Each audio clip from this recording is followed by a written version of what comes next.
I think you just have to be perspicacious and look at people, and there's something you can learn from absolutely everybody, and just try and adapt it all. I'm not saying everybody should be clones of me.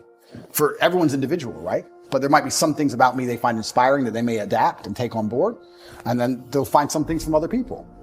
But learning to speak is something I understood from a very young age how important that would be. That's a superpower. Imagine the 20-year-old that's watching this that's saying, no, Tate, don't give me the answer for anybody can create, can contribute to society. I'm not that guy. Talk to me like I'm one in a million. What should I do? What angle should I go? Okay, so first things first, you need to be worthy of respect. And you're going to be worthy of respect through having things which are difficult to acquire. So first things first, the basic things, you need to be very focused on trying to make money, because people listen to you when you have money. They just do. Secondly, you need to be in fantastic physical condition, because when you're in fantastic physical condition, it cannot be bought. It must be earned. And people know that. When you're I don't know about you. If someone walked in to sell me something and they were obese, I would not trust them the same as if they were in fantastic physical shape. Because I'd say, I don't think you have dedication and heart. I don't think there's something about you that I just wouldn't trust you the same. So fantastic physical condition and money is the first thing. The second thing, whatever your ideas are, you need to learn how to communicate them. Speaking is a superpower in and of itself. You need to become a fantastic communicator. You need to be comfortable in all realms of communication. You need to be persuasive. You need to be comfortable arguing. You need to be good at debating. There's a lot of people out there in the world who have ideas that they can't even project into somebody else's mind. How are you gonna rule the world with that? How are you gonna get your ideas out there and make an influence if you can't make other people understand exactly what you think? That's the first thing. Second thing, once they understand exactly what you think, you need to make them agree with what you think. These are two different skills. Must be practiced and must be learned. If you're 20 years old and you want to change the world, you need to be having endless debates. Endless. Without resorting to name calling, not on Twitter like a dummy, in person. And you need to come across in a way that people agree with you. We can go back quickly and talk about the red pill. The difference between me when I talk to girls on these panel shows and every other guy when they talk to girls on panel shows is, when I'm done, all the girls want me. Watch them.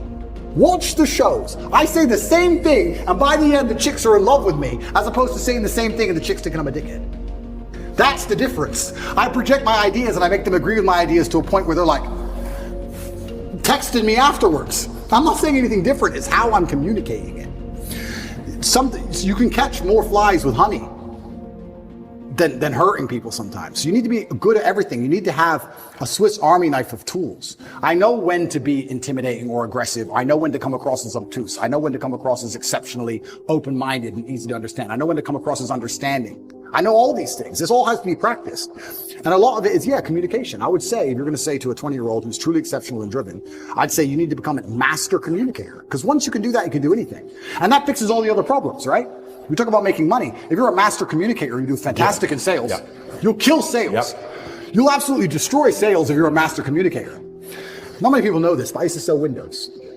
You know the old school knock on the door? Window sales. I did window sales for 2 or 3 years, and I'd say this is one of the hardest jobs you could possibly do. And I would always recommend a young man, if he has some time to waste, to go sell windows. And the reason, it's fantastic, because I'll tell you why. It's the hardest one to sell because, 1, nobody wants them. 2, they don't know who you are. And 3, even if you convince them that they need windows, after them not knowing who you are, then they go to all your competitors and then it becomes a price war. It's a nightmare. It's the hardest sales job. If you're selling a Lambo, at least they want the Lambo, right? Nobody wants glass and plastic. They already have windows. So you got to find a way to sell them these windows. How do you do that? And that's where all this master communication comes in. And it's so many subtle little things. Being a good salesman is not necessarily being a liar. It's not being a trickster. It's just understanding what's going to make the person believe and understand what you say. If I walked in and said, would you like new windows? And they essentially said, no, we don't need new windows. Our windows look fine. I would say, but what about the security aspect? While looking at their 3-year-old child. And they'd sit there and go, what do you mean security aspect? And then I talk about how we had the lock 5000, and their locks are easy to break, as if glass isn't glass, it's all the same anyway. And you'd end up selling windows. You have to find the triggers in people. There's another thing people don't understand about me and my message. Sometimes I sit here and I say things that piss people off because that's how you trigger people to make action. I have often written emails or done videos to, especially to men when I want to help men, to piss them off. You're a loser. You're a dumbass. Andrew, why do you mean? Because you're not going to go to the gym unless I tell you you're a fucking loser. And you are a loser, and I'm not lying to you. You are a loser. The emotional trigger you need to get up off that chair is the fact that you're not important, nobody cares who you are, any girl you're ever in love with I could take, and you're insignificant. And when you die, nobody's interested. That's your fault. You could have been something else. You did that. You failed. It has to be done. You have to be a master communicator. And sometimes that involves also insulting people.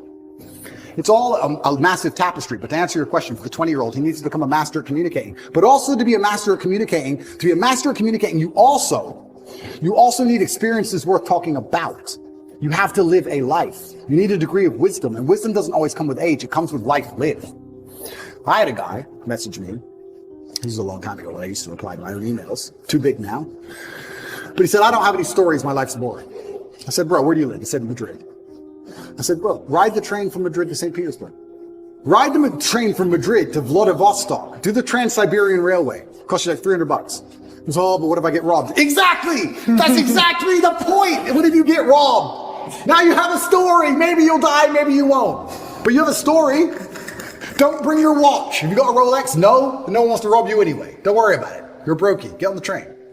There has to be that degree of risk to even have a story, because when you have a story, then you can communicate the story. You can't be an empty vessel either. So when you say you're telling me how I build this 20-year-old into a super soldier. Yeah, he has to be a master communicator, but he also has to do things which are risky. Risk has value intrinsically linked to it, intrinsically. This is why people, when you do risky things, people want to hear the story. Your coolest stories involve risk. Something went wrong. This could have happened. I almost this. I made it out. Without these risks, you haven't got it. So I would say to the 20-year-old, do what I did. Get in the cage.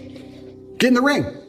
Knock someone out, get knocked out, train hard. Fighting will teach you everything you need to know about life. You'll learn everything about who you truly are. You'll learn if you're a coward or not. You'll learn everything about perseverance and hard work and dedication, everything about being underappreciated. You learn everything about fear. You learn all of it. You learn everything about people. You win a fight, check your phone. Lose a fight, check your phone. You learn all about people. You learn all about them. You learn all about women. I learned so much about women through fighting.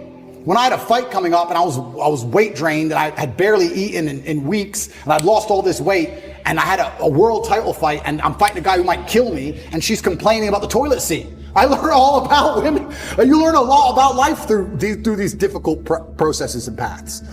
And there used to be for men like a rite of passage. In most societies, you had to go through something to become a man, from a boy to a man. But that thing was always difficult. It's always been difficult. Now you have to self-induce it, self-inflict it. But if you're going to be a boy and never bring on that self-inflicted rite of passage, how are you going to ever become a man?